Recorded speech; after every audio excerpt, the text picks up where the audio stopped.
กาวิทูอนุตตะโลปุริสะธรรมสารถีสัทธาเทวะมนุษย์สานังพุทโธภควาติสวากขาโตภควตาธัมโมสันติติโกอากาลิโกเอหิปัสสิโกโอปัญญิโกปัจจัตตังเวทิตโพวินโยหิติสุปฏิปันโนภควโตสาวกสังโฆอุชุปฏิปันโนภควโตสาวกสังโฆญาญาปฏิปันโนภควโตสาวกสังโฆสามิจิปฏิปันโนภควโตสาวกสังโฆญาติตังจัตตาลิปุริสายุคานิอัฏฐะปุริสาปุคลาเอ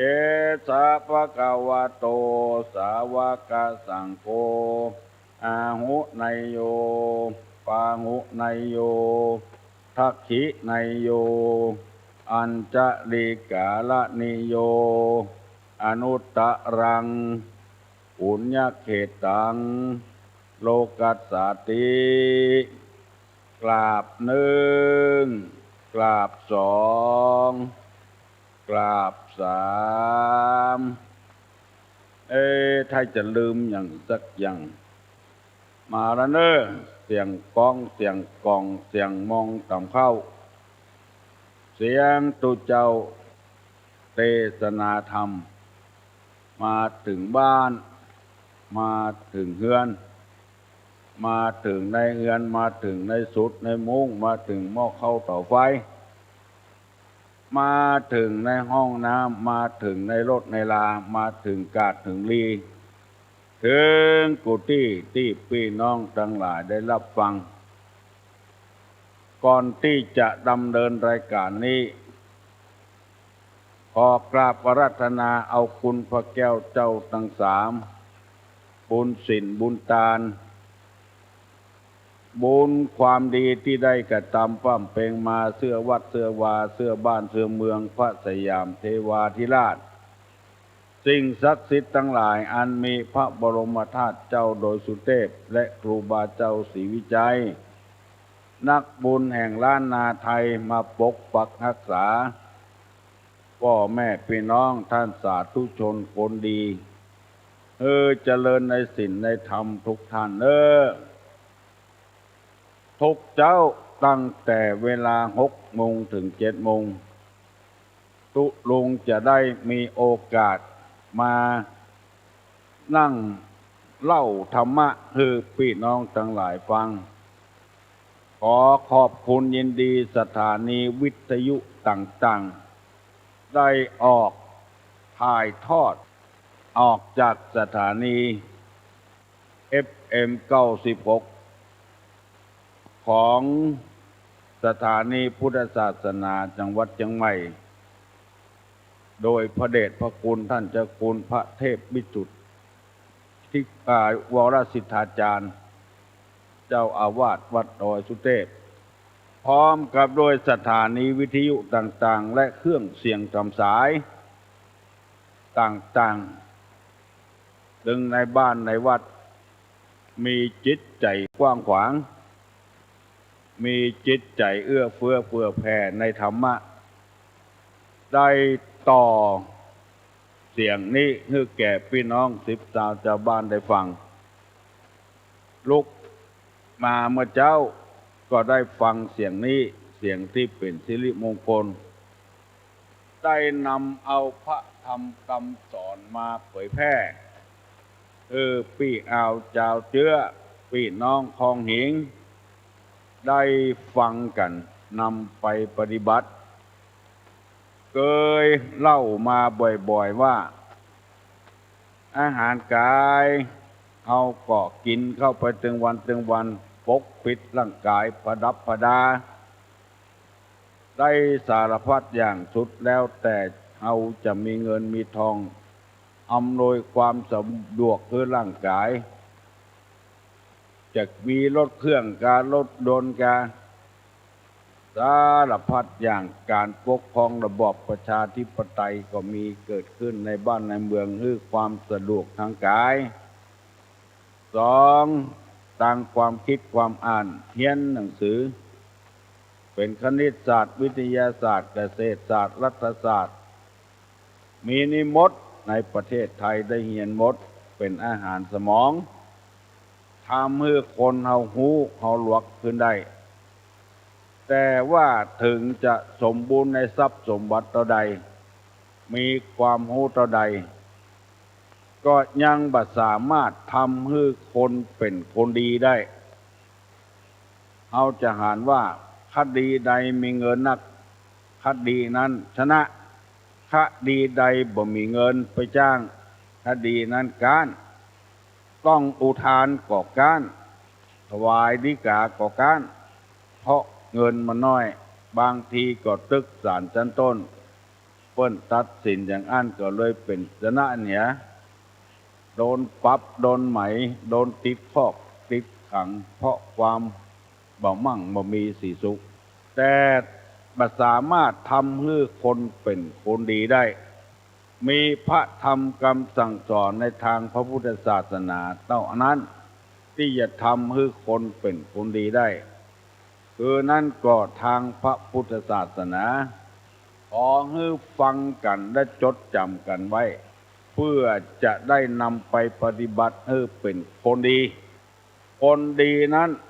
บ่จำเป็นต้องรวยบ่จำเป็นต้องจบปริญญาอยู่อย่างธรรมดานี่ก็เป็นคนดีได้ขอให้อย่าไปฝืนกฎหมายบ้านกฎหมายเมืองไปฝืนศีลธรรมคำสอนที่พระพุทธเจ้าได้ตรัสรู้และบัญญัติไว้หมู่ลูกศิษย์ลูกหาก็นำมาศึกษาเราเรียนนำมาประพฤติปฏิบัติพัฒนาจิตใจให้สูงส่งขึ้นทำให้ครอบครัวของเราสว่างไสวขึ้นดีขึ้นทำให้การใช้การจ่ายในบ้านในจองดีขึ้นเพราะเหตุว่าต่างคนต่างตั้งอยู่ในศีลกินในธรรมนอกจากในบ้านดีแล้วในตำบลก็ดีเหมือนกันหมดเพราะคนมีศีลมีธรรมว่าง่ายสอนง่ายบอกว่ายากสอนยากบ่บิดเขาแปะไปทางใดอยู่ด้วยกันยังมีความสุขบานหวานใจถึงแม้นเขาจะว่าบัจเจริญเต้าบ้านนอกเมืองนาอันนั้นก็หอนอนยอมรับเพราะว่าบ้านนอกเมืองนาเขาเจริญกว่าเอาไปมากต่อมากแล้วรถไฟฟ้าการถนนไปอุโมงค์ในการเพิ่นเจริญกว่าเอามาเมินแล้วเอาเพิ่งเจริญขึ้นมาแต่เจริญต่างนี้บ่เป็นหยังบ่เมินมันก็ลุกะลางไปแล้วแต่เจริญตั้งใจนี่ก็มันบ่มีบ้านเฮานี่โรยเมืองเฮานี่โรยศีลโรยธรรมคนจะโรยศีลโรยทานใช่บ้านโตประจำเป็นจะบ้านใหญ่ขอให้โรยกับศีลกับธรรมก็พอใจแล้วตั้งอกตั้งใจฟังไปเรื่อยๆเน้อญาติโยมพ่อแม่พี่น้องทั้งหลายสำหรับคนเฮาที่ยังหายใจเข้าออกอยู่แล้วมีสติปัญญาดีอยู่ฟังแล้วปรับปรุงตัวเก่าดีอกดีใจกับพี่น้องทั้งหลายฟังถึงวันบางคนอู้ความจริงออกมาว่าตุลงนำมาเสนอนี่มันง่ายมันบ่ยากบ่ต้องลืมสองลืมสามฟังแล้วนำไปปฏิบัติได้เลยหมู่นี้เป็นต้นตุลงก็ดีอกดีใจมีกำลังที่จะประกาศสัจธรรมคำสอนความจริงคำสอนเหล่านี้ ก็ปฏิเสธว่าบัจใจคำสอนของตุลุงเป็นคำสอนในทางพระพุทธศาสนาพุทธเขานำมาเสนอเพราะศรัทธานาบุญอยู่กับบ้านบ่มีโอกาสได้ศึกษาธรรมะธรรมโมมีน้อยคนแต่ส่วนมากอาศัยการฟังจากผู้เจ้าพนายเปิดของคว่ำหึงหายได้หูได้หันโดยทั่วหน้าบัดเดี๋ยวนี้คนเอาลงมาทางพุทธศาสนานี่ไม่ใช่หลงนักทำแล้วเลยบอกว่าป้อหอป้อเฮือนบอกว่าคนเฒ่าคนแก่ไปจำศีลภาวนานอนวัดนอนวากันตาลสลากแนกไม้กาตาในอย่างคนนักขึ้นอบายยมุกนี่บอกให้มีแต่คุณธรรมเพราะคนหูขึ้นหูธรรมะขึ้นปฏิบัติธรรมะมากขึ้นระหว่างครอบครัวก็มีความสุขขึ้นสำหรับที่คนที่ฮับธรรมะบ่ได้นั้นก็มีดังที่ตุลุงนำเสนอไปว่าลักษณะคนไม่รู้จักธรรมอันนั้นก็มีเขาบอกว่ากันเพราะเหตุว่ามันมีเหตุผลของมันเวลานั้นบอกรู้จักศีลจักธรรมไปแล้วเงียบไปเลยที่ตุลุงนำมาเสนอหนึ่งคนเมาสุราคือคนเมาเหล้าอันนี้บ่สามารถที่จะรู้ธรรมได้เพราะมันกำลังเมาสองคนเลินเล่อคือคนเลินเล่อสติอันนี้ก็พอได้ยินธรรมะแล้วก็บิดหลังนี้เฮียบ่ยอมฟังพอออกไม่ออกจะหูได้ที่ไหนหูได้ที่เวลาไปงานต่างๆขอโทษเนอะในงานอวมงคลเช่นงานศพคนที่ตั้งใจฟังก็ตั้งใจฟังอันนี้คนบ่เลินเล่อบ่เผลอสติคนที่บ่ตั้งใจฟังนั้นถึงมีแต่มุงแน่กินข้าวต้มกากินจกกากินของหวานกากินอิ่มแล้วก็เมื่อละหมู่นี้ก็มีอยู่หมู่นี้จัดเข้าอยู่ในสภาวะคนเลินเล่อคนเลินเล่อเมาเมาจากันเสียงดังหนึ่งเมาเหล้ามาแล้วสองเลินเล่อเผลอสติบ่าฟังกันไปตึงเตื้อแล้วหาสาระหาประโยชน์บ่ได้อันนี้จัดเข้าอยู่ในคนเลินเล่อบางคนเพิ่นตั้งใจฟังแต่ใครได้ยินแต่ไปรำคาญหูกับคนที่ไปแล้วบ่ฟังเมากันเรื่องอื่นอันนี้มีนิทานนะเล่าให้ฟังสมัยโบราณนะมีคนเฒ่าไปนอนวัดเรื่องกรรมฐานข้อใดเป็นข้อใดนั้นแทนที่จะมากันในวัดเรื่องโซว่าหากินปุ้นไปแพะไปป่าพ่องไล่งัวต่างพ่องมีคนเฒ่าคนหนึ่งมาเมื่อใดก็เรื่องงัวต่างนะมันได้อยู่ดีกินดีฝนตกฟ้าห้องกินเข้ากับขี้งัวขี้ควายงัวตัวใดนำดีงัวตัวใดสายผางล้างดีสายเด้งดีมากันคนก็กวนถึงวันศีลวันหนึ่งเน้นน้อยไปพกฟังคนเฒ่าหมู่นี้ก็เรื่องเก่านั่นนะบัดได้ก็เข้าเย็นขว้างแล้วก็โล่นไปในห้องคนเฒ่าก็ไปฟ้องตุหลวงก็ห้องเน้นมาประชุมไผเป็นคนขว้างคนเฒ่านอนวัดขว้างเปิ้นหยังเปิ้นมาปฏิบัติธรรมเปิ้นมาสูตรโงโกห้อง เนนตนนั้นมีความกล้าบอกว่าผมครับท่านอาจารย์ท่านเจ้าอาวาสเป็นคนขว้างโอ้เนนไปขว้างเพิ่นยี่หยังเพิ่นมานอนวัดนอนวานุ่งขาวห่มขาวโอ้ยกมือไหว้ตูหลวงท่านอาจารย์ครับหลวงพ่อครับผมมาได้ขว้างคนนอนวัดนะมาขว้างแล้วไปขว้างไผอ่ะผมขว้างพวกกลางงัวต่างบุญ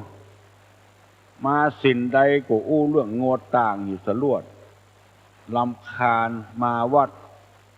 บอกอู้เรื่องอื่นเรื่องงัวต่างก็เลยขว้างเพิ่นสอนเพิ่นตู้หลวงก็เลยบ่สามารถที่จะเอาผิดกับสามเณรองค์นั้นได้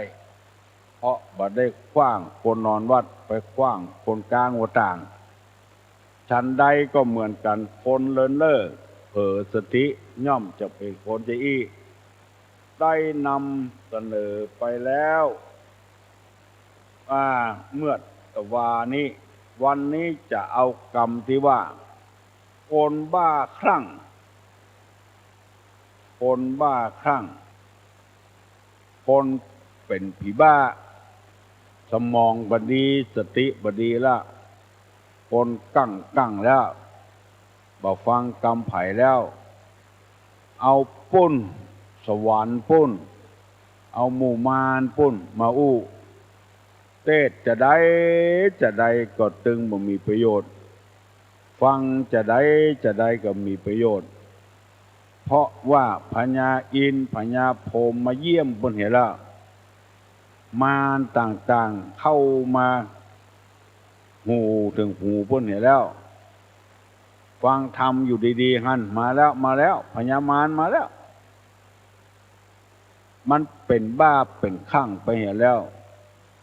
คนจำพวกนี้ในอดีตเคยเป็นเจ้าคนเป็นนายคนเป็นแก่บ้านกาเป็นกำนันกาเป็นเจ้าคนนายคนบ่ล่ำฟังกำไผหรือบ่อย่างอันก็เป็นหัวหน้าคนงาน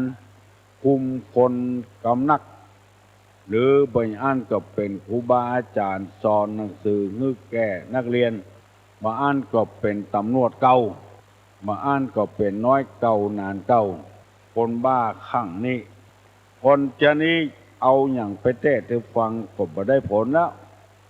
เพราะหูไปเหี่ยก่อนแล้วบ่ได้บ่คิดใจว่าคนอื่นที่ยังบ่หูเหมือนเฮานี่ยังมีอยู่บ่คิดใจว่าตัวหูแล้วกำเต้าอี้บ่ต้องมาสอนกันหมู่เนี้ยบ่ได้ผลสักอย่างถ้ายังมีสติปัญญาอย่างเฮานี่ฟังไปเถอะฟังไปเถอะอันนี้ก็ฝากถึงพ่อถึงแม่ถึงพี่น้องที่มีคนบ้าคนคลั่งอยู่ในบ้านในจองอย่าไปพยายามสอนในอย่างให้มันปล่อยมันคลั่งไปเต็มที่เต็มทางอย่าไปนิมนต์ตุเจ้ามาเทศน์ให้ฟังเถอะมันถึงบ่ฟังแล้วจิตใจมันรวนเลไปแล้วตึงสมองตึงจิตตึงใจมันไปเห็นแล้วเมื่อสมองไปจิตใจไปแล้วมันบ่มีอย่างละโลกในหันมีสาระเหมือนกับบบปัดแต่งกับบัดเต้ากาที่ในมันจุมันจำในมันด่างเอามากินก็บะลำแล้วอย่างมังคุดเนี่ยแกนใดถ้ามันเหมาะถึงนอกถึงในแล้วมันกินเขาง่ายบางแกนนี่มันเป็นด่างไปอย่างกินก็บะลำนอกจากมันบะลำแล้วมันยังรู้ขมด้วยแถมหมู่นี้เป็นต้นเพิ่นว่าไว้ว่าถ้ากำลังมันบ้ามันขึ้นอยู่ซอคนเดียวห้องเพลงคนเดียวไข้หัวคนเดียวอย่าไปป้อนไอ้อย่างให้มันเป็นต้นว่าเทศตามมันฟังกาสั่งสอนมันกาเวลานั้นอย่าไปเงี้ยมันเสียเวลานอกจากเสียเวลายังบ่พออันตรายแก่เฮาตัวเอง อย่างเปิ้นอย่างเฮาที่ฟังเวลานี้เฮาฟังตันฟังหูเรื่องฟังไปเรื่อยๆถ้าเฮาบ่สามารถที่จะรับธรรมได้ก็แสดงว่าเฮานั้นมีจุดบอดอยู่ที่ว่าเป็นคนบ้าคนคลั่งไปแล้ว อย่างที่นางปตาจลาไปขอให้พระพุทธเจ้าเอาลูกมันคืนมาเอาผัวมันคืนมาเพราะผัวมันถูกงูกัดลูกมันตกน้ำตายในเวลาบักไก่บักใกล้กับกันเข้าไปหาพระพุทธเจ้าขอให้พระพุทธเจ้าให้เอาลูกมันคืนมา2 คนเอาผัวมันคืนมาอันเนี้ยเราจะเทศทำเวลานี้บ่ได้ต้องมีจิตวิทยาที่พระพุทธเจ้าเป็นว่านางจะได้ผัวคืนมาแน่นางจะได้ลูกคืนมาแน่นางนั่งก่อนนั่งแล้วเพิ่นเทศนาธรรมในวัดเจตวันออกไปหมดแล้วนางก็นั่งกันอยู่นางจงไปเอาเม็ดผักกาดตามเจ้าบ้านมาเนอะเขาจะเสกผัวลูกเจ้าขึ้นมาไปขอเม็ดผักกาดบ้านที่เปิ้นบ่ตายถ้าบ้านใดที่มีคนตายในบ้านนั้นไปขอเม็ดผักกาดเอามาเสกมาเป่ามาบ่คืน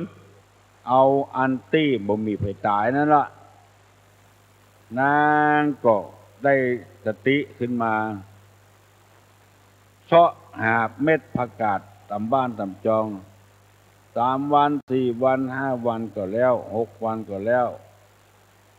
วันท้วน7นางมุ่งแสวงหาเม็ดผักกาดก็เลยลืมลูกลืมผัว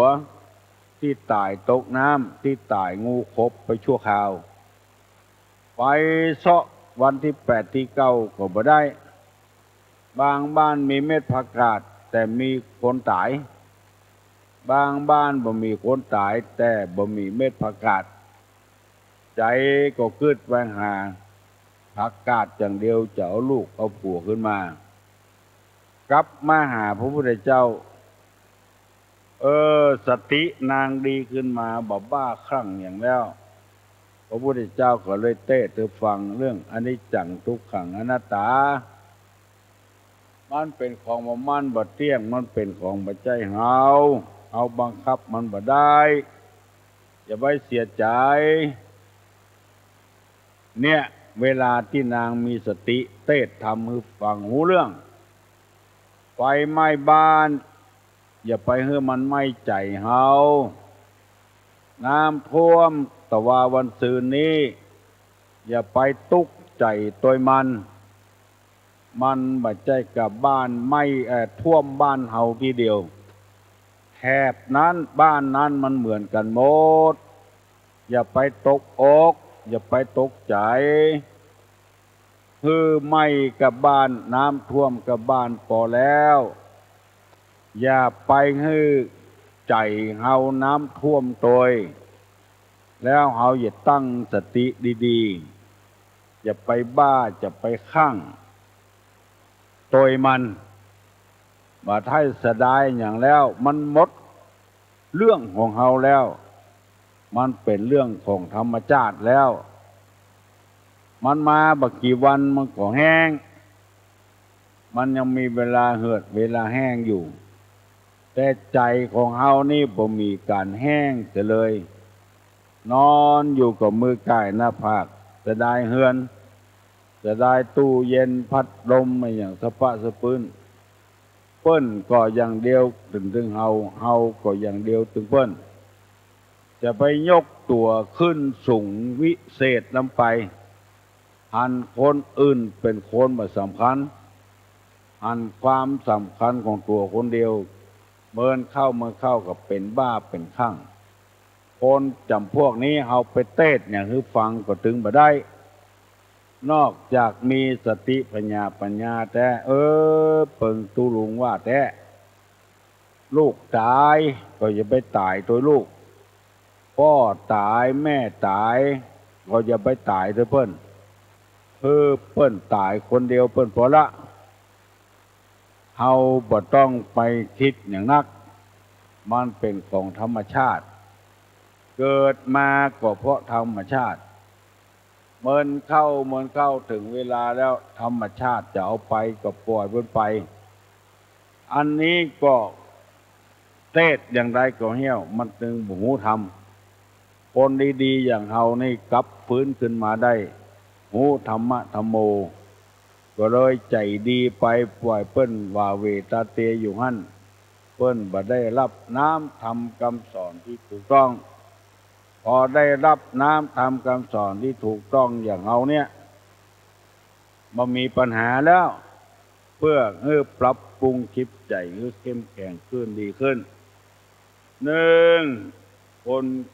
กินเหล้าสองคนเดินเล่อสามคนบ้าคลั่งสี่คนทุกข์แค้นใจคนทุกข์คับแค้นใจอันนี้ก็ไปสอนอย่างใดก็ไม่สามารถจะหู้ทำได้เพราะว่าจิตใจนี้ไปคับแค้นเหลือเกินบ่ม่วนอกบ่ม่วนใจเมินเข้าถ้าบัพปะคนอยู่ในศีลกินในธรรมจะแนะไปทางอบายมุขหรือเปล่านั่นก็คือจนกันไปกินเหล้ากาไปเล่นการพนันโอ้ซ้ำไปใหญ่แทนที่จะปรับปรุงจิตใจขึ้นแก้แค้นแก้ทุกข์อย่างพวกเนี้ยสะปะสะปืนไปกินเหล้ากินยาเมินไปอนาคตก็บ่สดใสคนที่มีความคับแค้นใจนั้นจะต้องหาวิธีต่างๆโดยที่เฮายังบ่สอนด้วยกำปากกำคอเด้อคือเอางานที่ทำกาว่าจวนไปหั่นไปนี่คือลื่นเริงคือลืมพี่ลืมน้องลืมของที่เสียไปคือมันลืมไปเหียวิทยุเสียก็คือมันลืมไปเหียมันตกมันต่ำอะไรอย่างทีวีการอย่างกลางมันแล้วไปเหียอย่าไปแตกตัวมันไปบ้างตัวมันอ้างว่ายี่ห้อนี้มันเป็นยี่ห้อเก่ายี่ห้อเดิมค่าตึงห่วงมันพ่องไอ้อย่างพวกเนี้ยซื้อทำไมก็ซื้อทำไมมันตึงเหมือนเก่าคับแค้นใจอยู่หั่นพอคนถึงโลกบ่เหมือนพ่อตัวสักคนแม่ตัวสักคนคับแค้นใจอยู่หั่น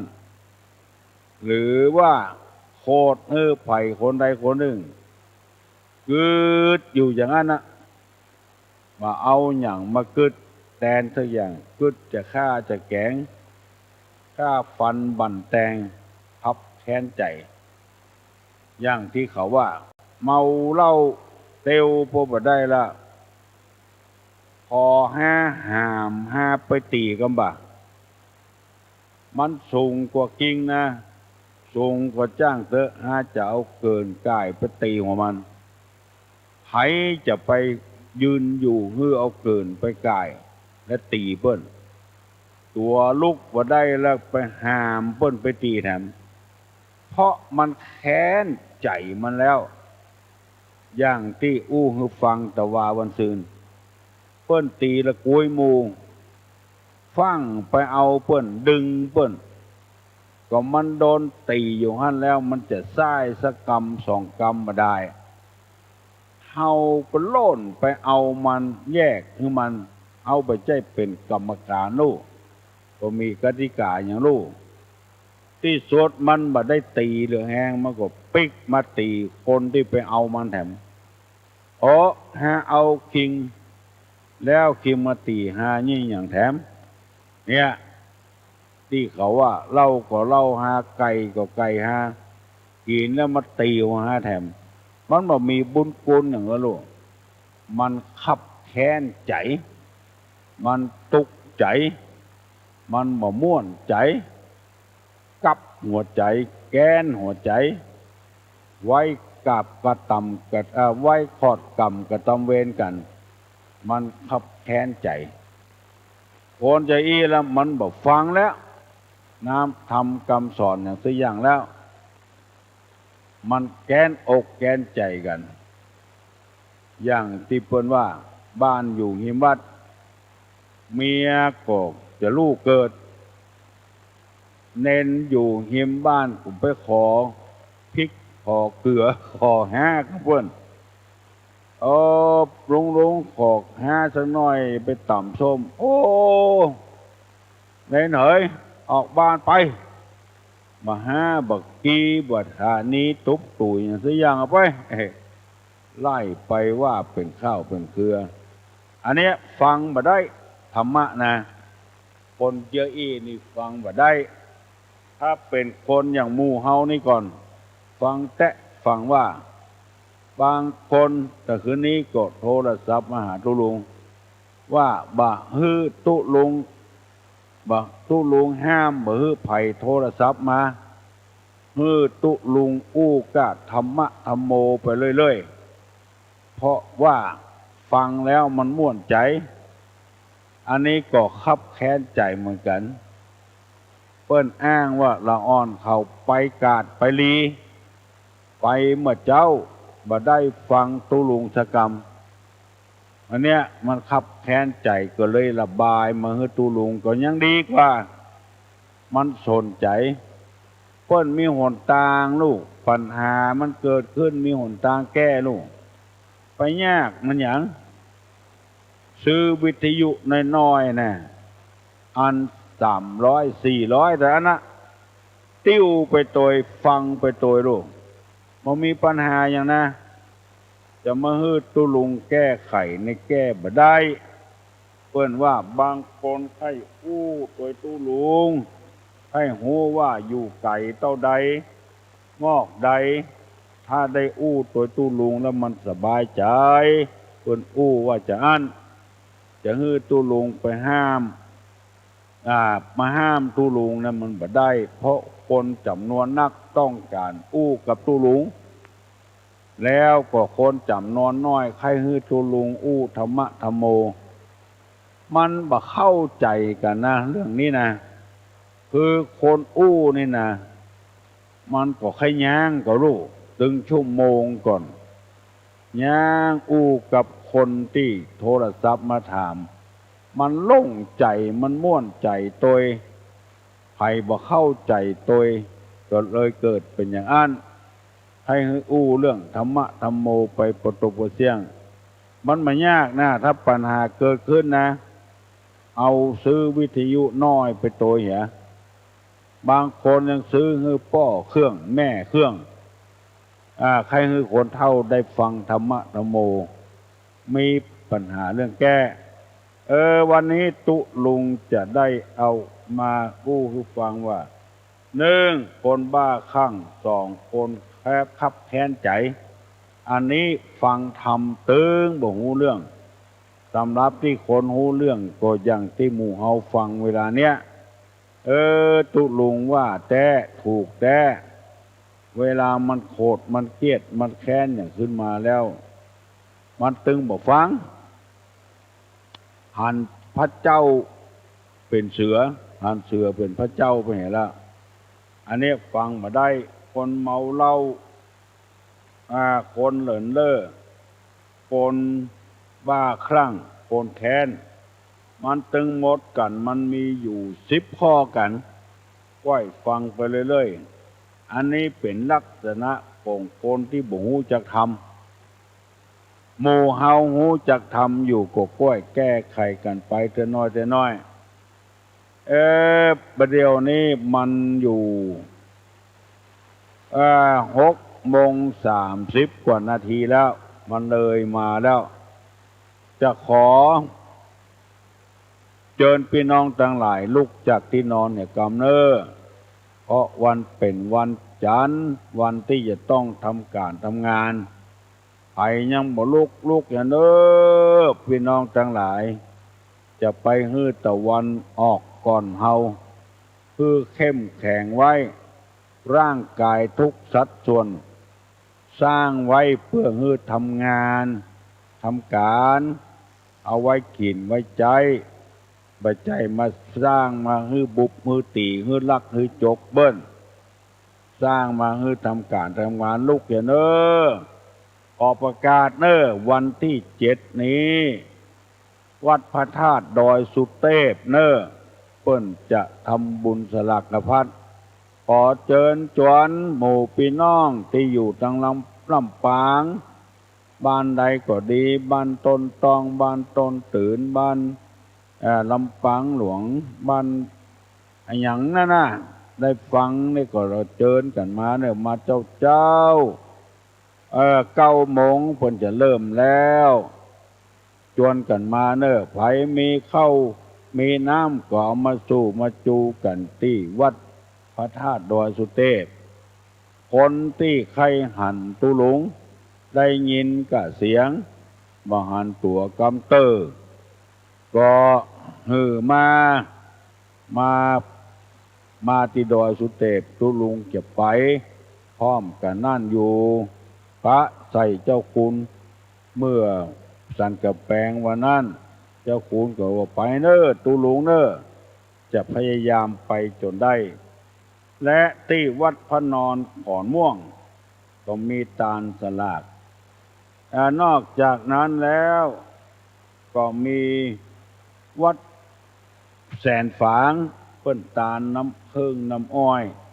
วันที่7นั่นนะคือพากันไปทำบุญทำทานเนอวัดพระธาตุจอมตองก็มีแล้ววันที่20วัดวางทานอารามใหม่เปิ้นสอนวิปัสสนากรรมฐานเปิ้นจะทำบุญทำทานกันวันที่สำหรับวันที่22นั้นหลวงปู่ล่าตาทิพย์เปิ้นก็จะทำบุญทานไปหาหลวงปู่ล่าโดยมีแจกทุนการศึกษาแจกงัวแจกควายตัวคนหลายแล้วที่วัดแม่ริมอำเภอแม่ริมก็จะมีการทำบุญฟังธรรมมหาชาติขอให้เชิญชวนพี่น้องทั้งหลายอยู่ใกล้ทางใดให้ไปทางนั้นไปทำบุญสุนทานกระเปิ้นที่วัดตุลุงนี้ก็จะมีตาลสลากเดือนตุลาเมื่อก่อนวันที่14วันที่15ตาลเดือนตุลาซ้ำไปตรงกับเปิ้นจะคัดเลือกผู้แทนธรรมะก็เลื่อนเป็นวันที่16 17 ตาลที่แรกจะเอา14 15ปรากฏว่าเปิ้นจะเลือกผู้แทนราษฎรก็ยังหมู่เตื้อนะกกต.ก็ตั้งกันใหม่ยังบ่มีกำหนดกฎเกณฑ์ที่แท้จริงแต่เลือกเดือนตุลานี่ก็ยังหมู่เตื้อบางทีจะเลื่อนไปพฤศจิกาแล้ววันที่1 ตุลานี้ที่วัดกู่เต้าครูบาเจ้าจันตะรังสีเปิ้นจะทำบุญใหญ่เนอใครไปทำบุญกับเปิ้นก็เจอเนอวันที่1 ตุลาแล้ววันที่วันที่15 16อันนี้ก็จะมีการฉลองมหาปริญญาที่วัดโสภณารามวัดที่ตุลุงอยู่ขอเชิญเนอะวันที่15 16เนี่ยขอเชิญท่านทั้งหลายเจ้าคณะตำบลทุกตำบลเพิ่นจะเอาโรงทานมาร่วมวันนั้นเอาโรงทานมาร่วมวันฉลองมหาปริญญาขอเชิญพี่น้องทั้งหลายถึงหมดกันมีเกือบ100 ตนจะได้แจกรางวัลให้แก่พระเนนตัวแล้วจะมอบทุนการศึกษาให้แก่พระมหาปริญญาสอบอภิธรรมได้ก็มีสอบนักธรรมตีโทเอกก็มีสอบอภิธรรมได้ก็มี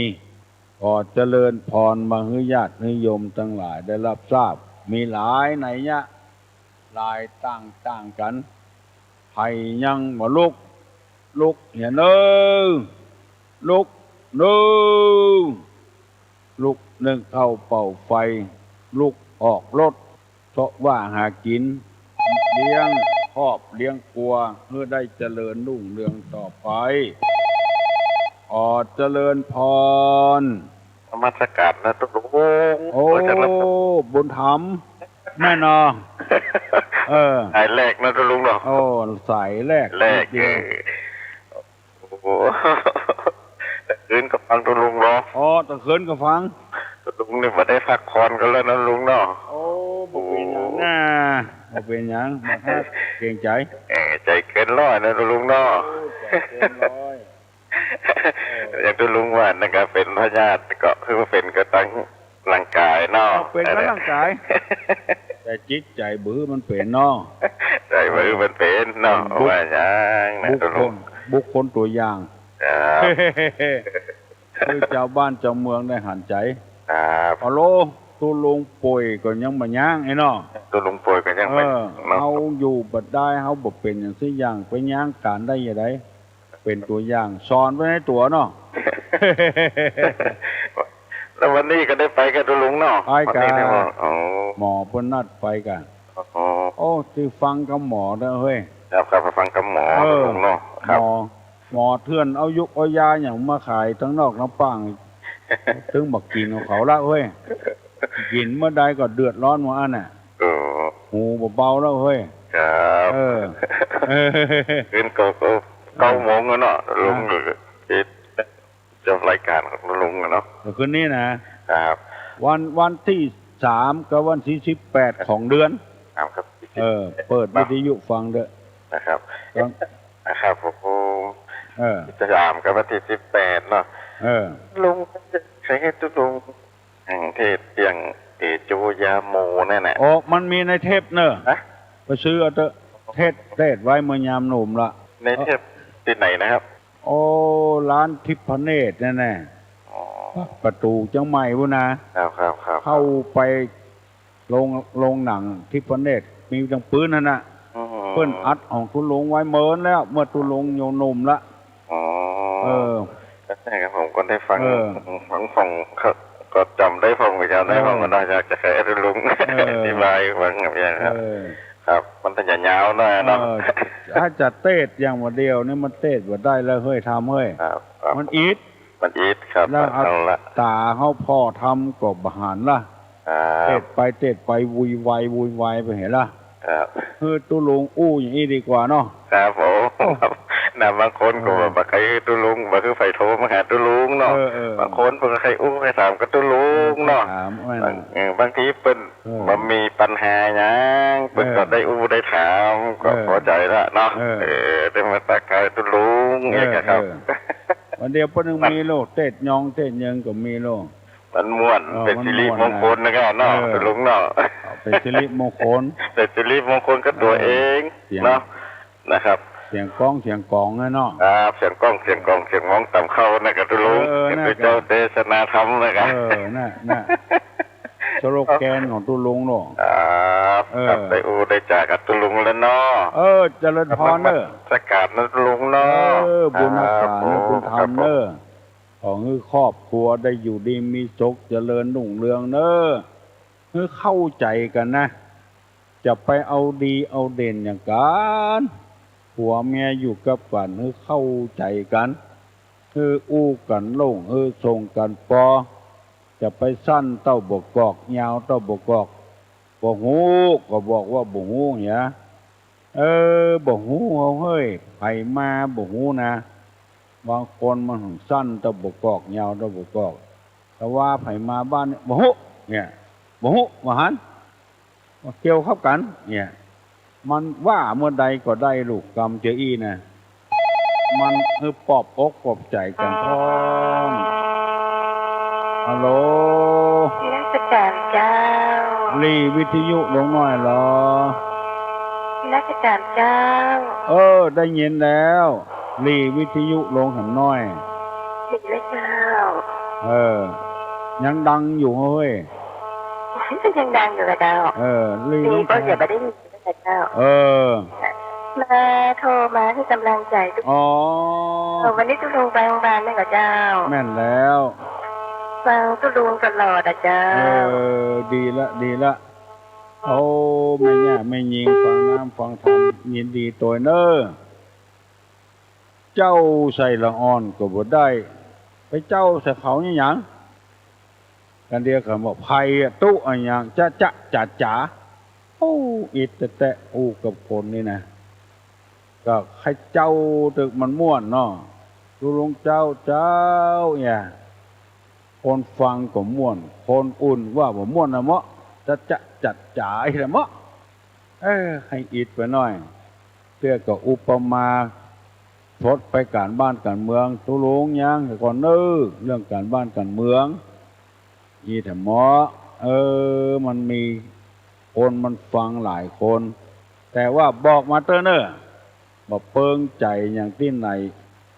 บอกเฮ้ตุลุงมาแล้วตุลุงจะได้ย้างกรรมที่บอกเปิงใจให้มันถูกหูกันเขาบอกมีผลประโยชน์อย่างสิ่งอย่างอะโลไว้สาถามปัญหาครับถ้าปลากับกระถินนี้ต่างกันจะใดหูจระเข้หูจักขาบหูจักเข็บเนี่ยเวลาทอดกระถินแล้วเอาไปปักไว้ที่หน้าวัดเป็นความหมายจะใดแล้วภาษาวกรูปสุดท้ายที่อย่างครับไว้สาครับเอาปัญหากรรมเดียวมีหลายข้อเนอะ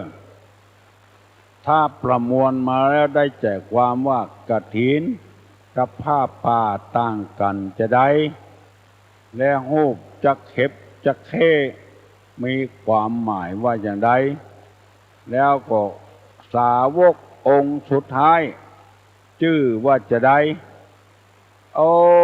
ใครได้ตอบมากำเนิดผ้าป่ากับกฐิน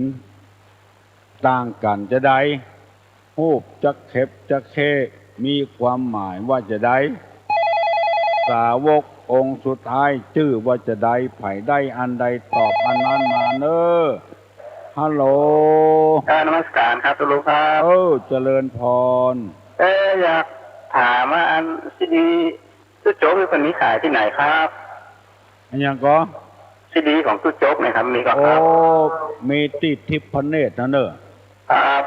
ของตู้ลุงมีหั่นหมดเว้ยเพิ่นเก็บไว้หั่นหมดอยู่ที่ร้านโรงหนังเก่าครับโรงหนังปื้นโรงหนังนั่นน่ะทิพเนตรตั้งไปประตูหายาน่ะครับที่เพิ่นขอตุลุงจันทร์อากาศเป็นเบอร์เนอร์รับรองฟังไปเรื่อยๆเนอะครับนมัสการนะครับอย่าไปเบื่อเนอะครับฟังกุเจ้าครับฟังกุเจ้าอย่าไปเบื่อเนอะซีดีทำตู้จกก็ดี13กันก็ดีเจียต่างๆก็ดีธรรมะกับคนก็ดีธรรมะกับแผนพัฒนาก็ดีมีอยู่พื้นโรงหนังทิพเนตรฮัลโหลนี่ครับคุณโเสียงใหม่เนอะเสียงนี้นะครับผมอยู่ใหม่ครับโทรมา2-3 เดือนแล้วครับอยู่ที่ไหนอยู่บ้านสันหลวงสันทรายนะครับสันหลวงครับอำเภอสันทรายเนาะบ้านกูบาแก้วเนาะครับให้ทุกลุงนะทุกลุงไม่สนใจนะครับที่เขาว่าทุกลุงวันจะจ่าอย่างนี้นะทุกลุงไม่ต้องสนใจนะครับไม่สนใจครับทุกลุงม่วนดีครับให้ฟังว่าได้ครับผมว่าคนเรามีจิตใจต่างๆกันครับบอกมาเตอะถ้าอันใดกับตู้ลุงก็จะย่างอันนั้นเหรอเนาะว่าจะจ่าอย่างละผมชอบดีครับลุงม่วนดีครับม่วนแหละเปิดไปก่อนตู้ลุงลูกกันนะ5 โมงของลูกแล้วเปิดไปละเข้าใจดีตัวเนาะยินดีเนี่ยไอเนอร์คนหนุ่มคนกล่ำฟังธรรมะธรรมโมนะครับลุงครับเจริญพรเนอร์อายุมั่นขวัญยืนกฐินผ้าป่าต่างกันเจใดจะเข็บจะเข้เป็นจะใดไผ่เป็นสาวกองค์สุดท้ายฮัลโหล จ้าไว้ค่ะเจ้าตุลุงเจ้าโอ้พิษสมัยน้องนี่จะได้อันนี้ไม่แน่ใจเจ้าตุลุงนึ่งกระถินเป็นจะได้ที่เพิ่นจะต่อตั้งแต่ว่าเขาไม่สามสนใจจนถึง1 เดือนเจ้า1 เดือนปันกระถินเนาะพระป่าได้ป่านี่ต่อได้เรื่อยนะจ๊ะพระป่านี่ต่อได้ตลอดปีตลอดแรงเนาะจะเข็บจะเข้หรอเข็บที่หนูบอกอาจจะว่ามันเป็นที่ติดตามกระถินตลอดเลยเจ้าสาวกองค์สุดท้ายเหรอสาวกองค์สุดท้ายนี่คือน่าจะเป็นพระสุภะนั่นก็เจ้าตุลุงจะถามเจ้าของปัญหาทางกรรมเนาะเพิ่นเป็นคนถามไม่ใช่ตุลุงถามมันเมินแล้วน้องตะเคียนมาเมินนะลืมไปเนาะอาศัยความจำเก่าๆดีแต่ตุลุงเจ้าแล้วคนสุภาพคนที่เรียนธรรมะเหมือนกันนะเป็นอัธยาศัยดีมากเลยตุลุงอัธยาศัยดีแต่ว่าน้องไปสารปีไปบ้านพี่เห็นที่ดารุณีเขาค่ะเป็นตอนทำดีมากเลยญาติทางทำดีค่ะคนมีศีลมีธรรมเปิ้นน้อมชอบใจจนน้ำตาไหลเลยบางทีเปิ้นก็จัดรำคาญเฮาก็เปิ้นมีนิสัยดีเนาะเปิ้นจัดรำคาญเฮาเหมือนกันนะเฮาบ่ฮู้เรื่องบ่ได้เปิ้นก็ฝังไว้ในเอาของดีๆออกมาเนาะแล้วเหมือนตุ้งนั่นเนาะเหมือนเดียวกันนะกะเดียวกันสภาพเดียวกันเนี่ยตาเนาะสภาพเดียวกันรู้ว่ามีความเมตตาความเอ็นดูมีความเอ็นดูเมตตาผาลมเอาไว้สายเจ้าตุงเจ้าเจริญพรกินข้าวน้ำข้าวงายเหี้ยมันตึงม่วนแต่นะฮัลโหลตุลุงครับแม่นแล้วอันลุงที่จ้างถามปัญหาดีๆนั่นอยู่บ้านไหนครับอยู่บ้านปางม่วงอำเภอแม่แตงบนขอถามลุงที่เพิ่นถามปัญหาดีๆนะได้ครับขอเพิ่นตอบมากรรมนะครับเพิ่นตึงเก่งแต่ลุงคนนี้ขอถามลุงที่เพิ่นถามปัญหานะครับครับว่าอันนี้ส่งสลากกระพัดนั้นมีอย่างพ้องครับเนาะครับขอให้ลุงนั้นตอบมากรรมครับขอให้อีลุงนั้นตอบมาเนาะครับลุงที่อยู่ปางม่วงเนาะครับผมโทรมาจากไหนนี่โทรมาจากหางดงครับหางดงนี่ตึงปัญหานักแต่นะมีคนชอบฟังน้ำฟังธรรมนักแต่ตุเจ้าเพิ่นฟื้นฟูโลกเอาตุเจ้าไปเกาะกันเป็นที่จะลิกอบรมศีลธรรมกลางภาษาคนก็เลยตื่นตัวขึ้นอำเภอหางดงนี่นะเพราะว่าหากินตามเหตุตามห้อยตามประเพณีความสามารถของใครของมันส่วนมากนี่ปัญหานี่จะมาตั้งหางโดงไปนักแล้วก็มีคำตอบไปนักอีลุงที่ถามปัญหาเก่งๆนั้นเปิ้นขอตอบเพื่อกรรมว่าอันนี้ส่งสลากนั้นมันเป็นจะใดวะถ้าอีลุงบางม่วงหูก็ตอบเพื่อเปิ้นกรรมฮัลโหลเจ้าไหว้สาเจ้าตุลุงปนานจูอันคำปนานจะนั่นเป็นคำที่เนาะมันเป็นยังอันตะกี้เอาออกมาว่าเล่นบ่ได้ตอนน้อมค่ะเนาะอ่อนน้อมฟังคำที่เขาแล้วเขา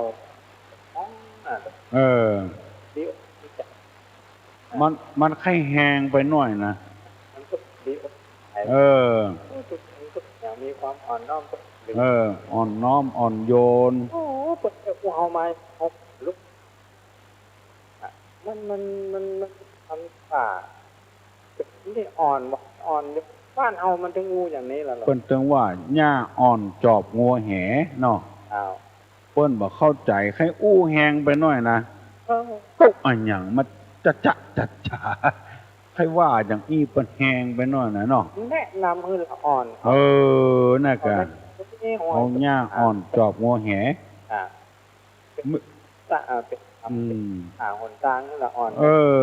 ได้ทำแล้วมีบ้านไหนเมืองไหนเกลือเข้าเกลือหมูเมื่อคืนน่ะจ้ะก็หมูมันออกคอกก็แตวแก่เพื่อมันจุมันเข้าคอกบ่ได้เบิ้นบ่ฮู้น่าสบายน่ามันบ่ฮู้เรื่องมันใครอู้แหงไปเขาจะนำไปเนาะทั้งไปนั้นได้แล้วก็ยังบอกมาป่านี่ครับจะป่าผมก็ว่าเนี่ยตอบก็ทั้งที่อ่อนเนี่ยเอาจ้าน่ะมันอ่านน่ะมันก็จะเห็นน่ะก็ทางดูลูกอ่านน่ะก็ว่าเอาตัวนี้ใช่บ้าอ่ะเมาเราก็เอาหากับไอ้ตั้งหาเนี่ยแต่ก็หนาเนาะน้อยเป็นคนจริงมันอันนี้เอาจ้าจะอ่อนละอ่อนกันน่าแก่มันก็จะเป็นทางที่ดีลูกป้นหนานก็ครับเพื่อนเนาะเจ้าใส่ละอ่อนมันจัดม่วนนะไปขวางหูเพื่อนคนจำพวกนี้อย่างตู้ลุงว่านะมันหมูทำละคนที่มันบ้ามันขั่งไปละมันหูละหมูนี่เหมือนกำนันเขายึดตึงอยู่เทศทำไปชั่วโมงแล้วบอกฟังเอาจะเอาจ่าไปเนี่ยฟังเอาคำเดียวนะอันนั้นจะทำจุ๊บอ่อนคนบ้าคนขั่งอ่อนนี่คนมันตุกใจแต่ก็ทุกปัญหาอย่างละ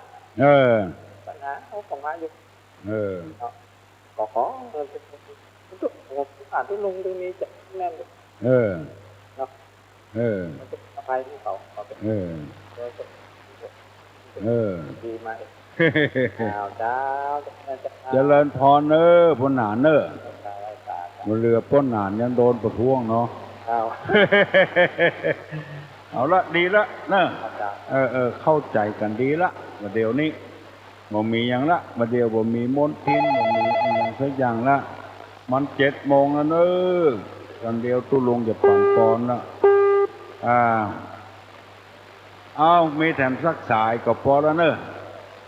0531210058ฮัลโหลครับไม่ทราบ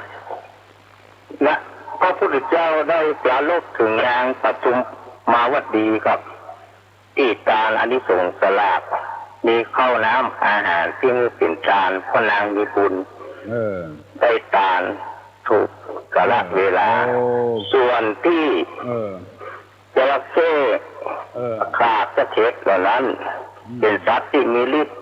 อานิสงส์แห่งกฐินนั้นแรงเขาว่าวัดไหนฮับปีไหนได้ครั้งเดียวพอทอดเสร็จเรียบร้อยแล้วเอาหูกจระเข้จับเช็ดไปไว้ที่หั่นเป็นสัญญาลักษณ์ว่าวัดนี้ได้ฮับกฐินแล้วจะฮับต่อไปก็บ่ได้สาวกลูกสุดท้ายคุณโยมตอบถูกต้องแล้วครับเปิ้นตอบพระเนออีลุงที่ถามตะกี้นะแต่ยังบ่ละเอียดตัวใดเวลามันน้อยปนมมือขึ้นตู้ลุงจะปั่นปอนแล้วสัพพะโลคะวินิมุตโตสัพพะสันตาปวัตติโตสัพพะเวระมัตติกันโตนิพุตโตจตุวังภวะสัพพิติโยวิวัชชันตุสัพพะโรโควินัสสตุมาเตภวะตวันตะลาโยสุขีติขายุโกภวะอภิวาทนะสีลิสนิจังวุธาปัจจายโนจัตตาโลธรรมาวัฏันติอายุวันโนสุขังภลัง